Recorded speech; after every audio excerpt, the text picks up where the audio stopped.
in the last class हम लोगों ने we started off with the basics of electricity, ठीक है, where we came across the concept of electric field. And electric field is defined as a region in which a charged particle will experience a force, right? A uniform electric field is the one in which there are parallel and equidistant lines. This is an example of a uniform electric field. We have discussed it before in the last class, right?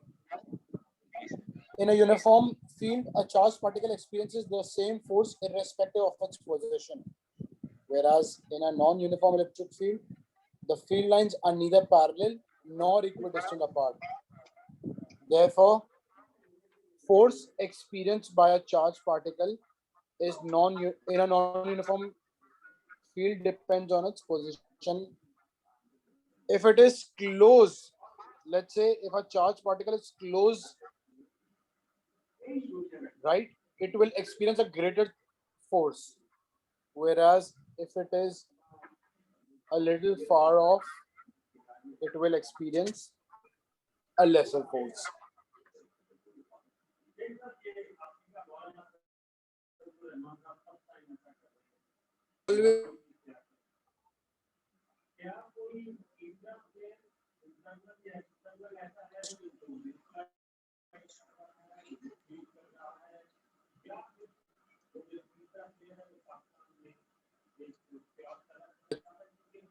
If it would travel in direction, right? Sir आपकी आवाज नहीं आ Positive रही। charge attracted. All I'm saying is, let's say I have a charged particle which is positive. Now you know for a fact that positive and positive will repel. So if this charged particle was to travel, it would be tangential to this curved path. And if it was in this area, it would have been attracted to the negative part tangentially. Again, one more time, there are two types of electric fields. One is uniform electric field, one is non-uniform electric field.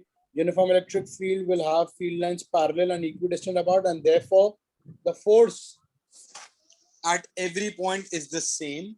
Whereas for a non-uniform electric field, the field lines are neither parallel nor equidistant apart. Electric field strength is denoted by the symbol E and is defined as the force per unit charge, right? You could rearrange the formula and write it down as F is equal to EQ. Units are Newton per Coulomb. This formula is applicable for all sorts of fields, that is both uniform as well as the non-uniform electric field. However, if you have a uniform electric field, there is one more formula that can come in, and that is E is equal to V upon D. V, where V is the voltage between the plates and D is the distance between the plates. So that's how you calculate the electric field. So there's another unit for electric field strength, which is volt per meter.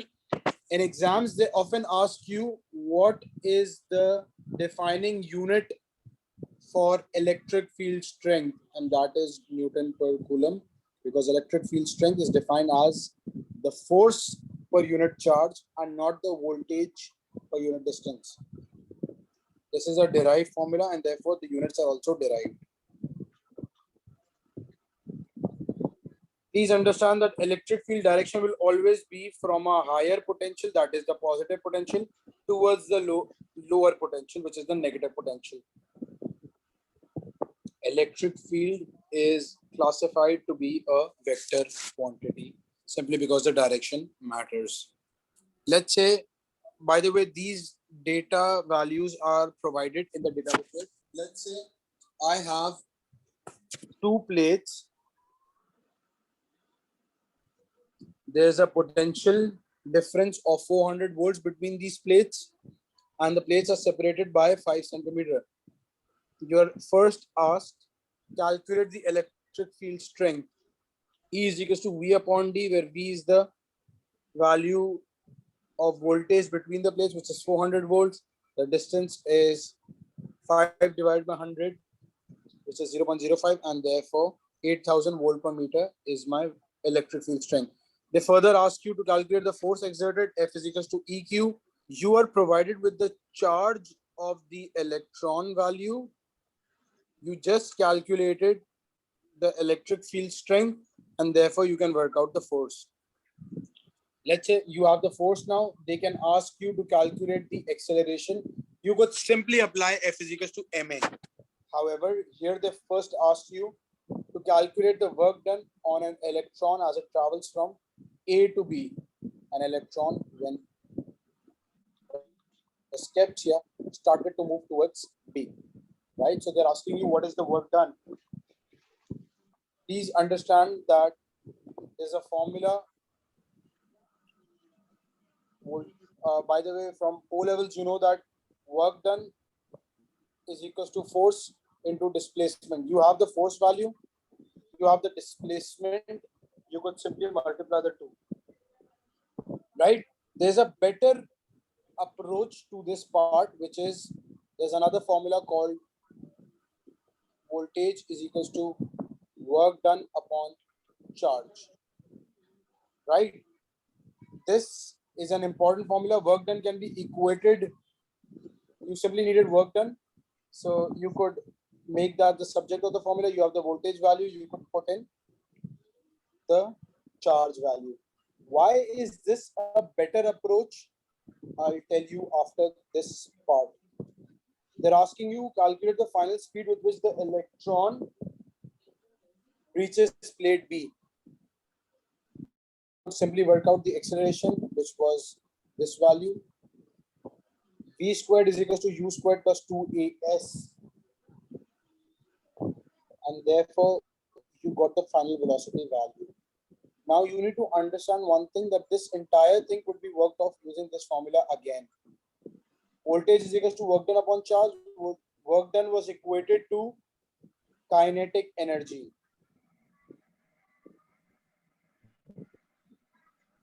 Right? I will make V the subject of the formula, velocity my subject of the formula. You need to understand that after rearranging 2VQ upon M is the velocity under root, the entire thing is my velocity value. You need to understand one thing, that velocity is directly proportional to the charge to mass ratio. However, you were provided with all the values. You simply substituted them, and you got the velocity value. Right? In the next part, they ask you, suggest whether the final speed will increase, decrease, or remain unchanged, the final speed, if the distance between the plates is now doubled. That is from 5 centimeter, it's gone to 10 centimeter, and all other factors remain unchanged. Please note that in this velocity formula, do you see any distance value or displacement term? No, right? And this is the reason why there will be no effect. Velocity depends upon the charge to mass ratio and with the voltage value. It is independent of the distance between the plates, and therefore it remains unchanged. Moving forward, let's say you're provided with 4 particles: calcium, sodium ion, calcium ion, helium ion, and an electron. All 4 charged particles accelerate in the same field. You are asked which one will have the highest velocity. Now you need to understand that this is the formula that we have derived. V is equals to under root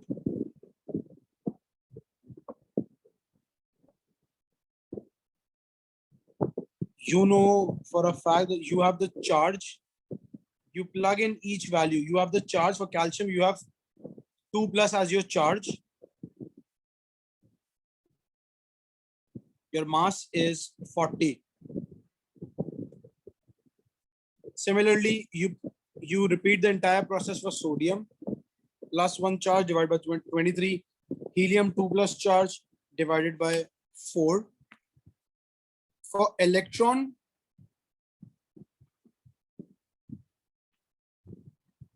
you know for a fact the electron has a charge of 1. However, it has a mass of 1 upon 1840 from O levels, right? And therefore, this will account to a very large value, and therefore the electron will have the highest velocity. I've done the entire working here. This is 1 upon 1840.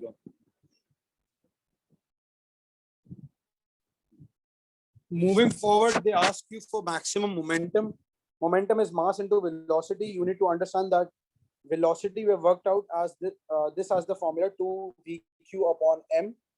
And now that I'm multiplying this by mass, you need to understand one thing, that if I square my mass, it can enter the under root, because m squared when under root would provide me with m, which belongs to here. So to put it back into the under root, this has to be squared. And this is why I squared m here. M and m square will cancel off, and this is the derived formula for momentum.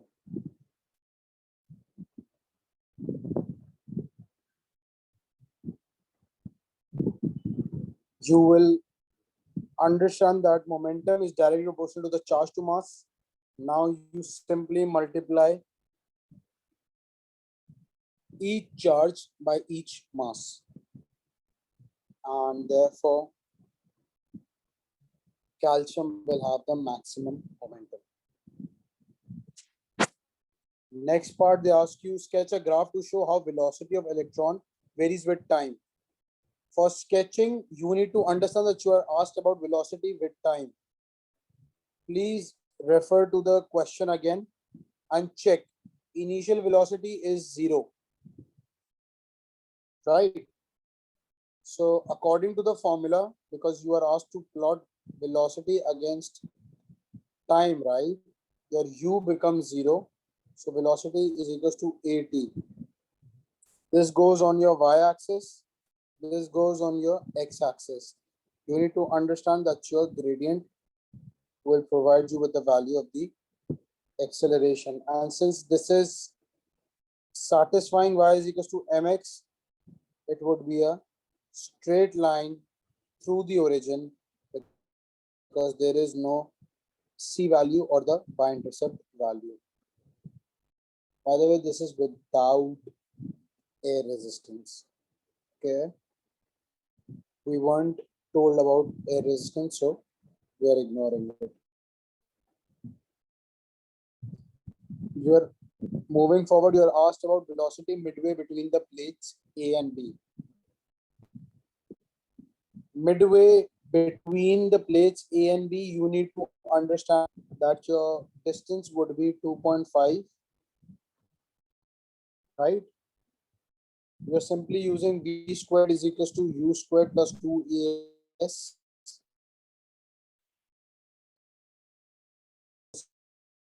To acceleration, you have calculated your displacement was this value. Please understand that your velocity value comes around to be 0.8 into 10 to the power of 7 meter per second. Now I need you to understand something. Let's say when I was asked to calculate the velocity for the entire journey, that is for the 5 centimeter value, my velocity value came out to be 1.18 into 10 to the power of 7, right? Technically speaking, if you have a calculator in your hand, technically speaking, midway through the plates, the velocity should have had been half of this value, right? Please understand that if you half this value, right? That comes around to be 5.9 into 10 to the power of 6. या फिर मैं इस value को कह देता हूँ 0.59 into 10 to the power of 7, which is the same. However, when you calculated the value halfway between the plates, your value was to be 0.59 into 10 to the power of 7.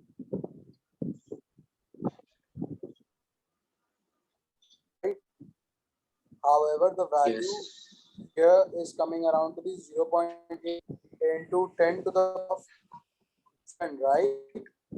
The fact that there is a variation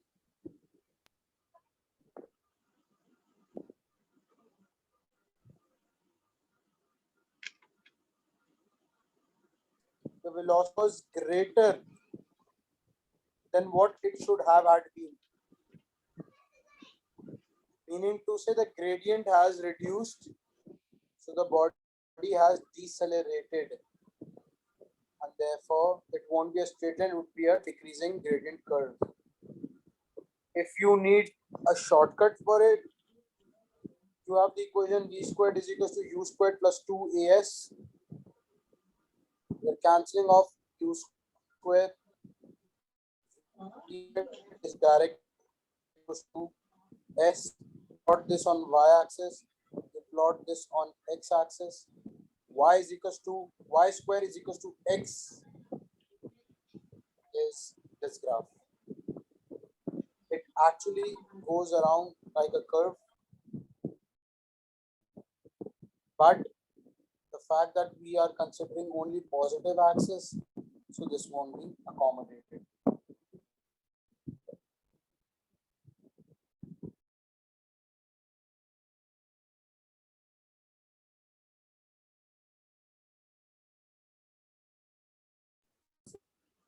A charge particle observed to remain stable in the two plates, given that the mass of this particle is this value,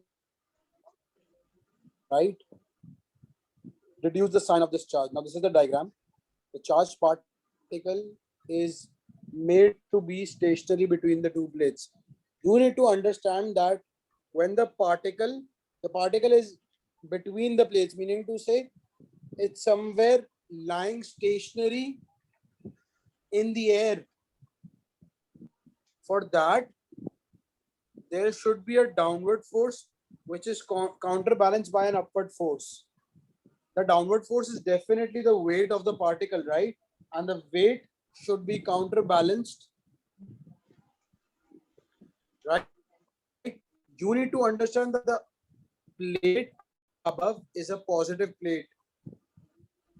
And it is because of this fact that positive attracts only negative, and therefore electric force would act upwards only if this charged particle is negative. Let's say the charged particle were to be positive,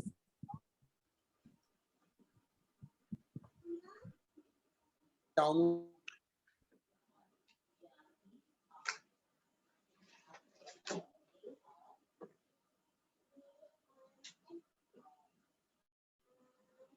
towards, and this particle would have never remained stationary.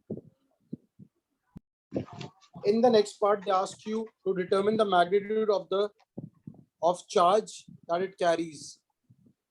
Please understand that the weight of the charged particle is balanced by the electric force upwards. Weight breaks down into mass into gravity. The force on a charged particle breaks down into EQ. Right. You can work off the electric field strength by entering the formula V upon D, because it is between a uniform electric field, right? The mass is provided to you. You need to calculate the charge. Simply inserting the values, you will realize that you have a charge of 4.8 into 10 to the power of minus 19. Please understand that an electron has a charge of 1.6 into 10 to the power of minus 19. If you were to make this charge particle, you would have to multiply this value by 3, meaning to say you need to add off 3 electrons to make this charged particle. It is because of this fact that we use the term charge quantization, meaning to say all the charged particles would be multiples of the elementary charge. Elementary charge value is this value. A charged particle should be divisible or could be divided by the elementary charge particle, and this phenomenon is called charge quantization. ठीक है, जितने भी charges होंगे वो elementary charge के multiples होंगे, जैसे कि ये 3 times the elementary charge particle है.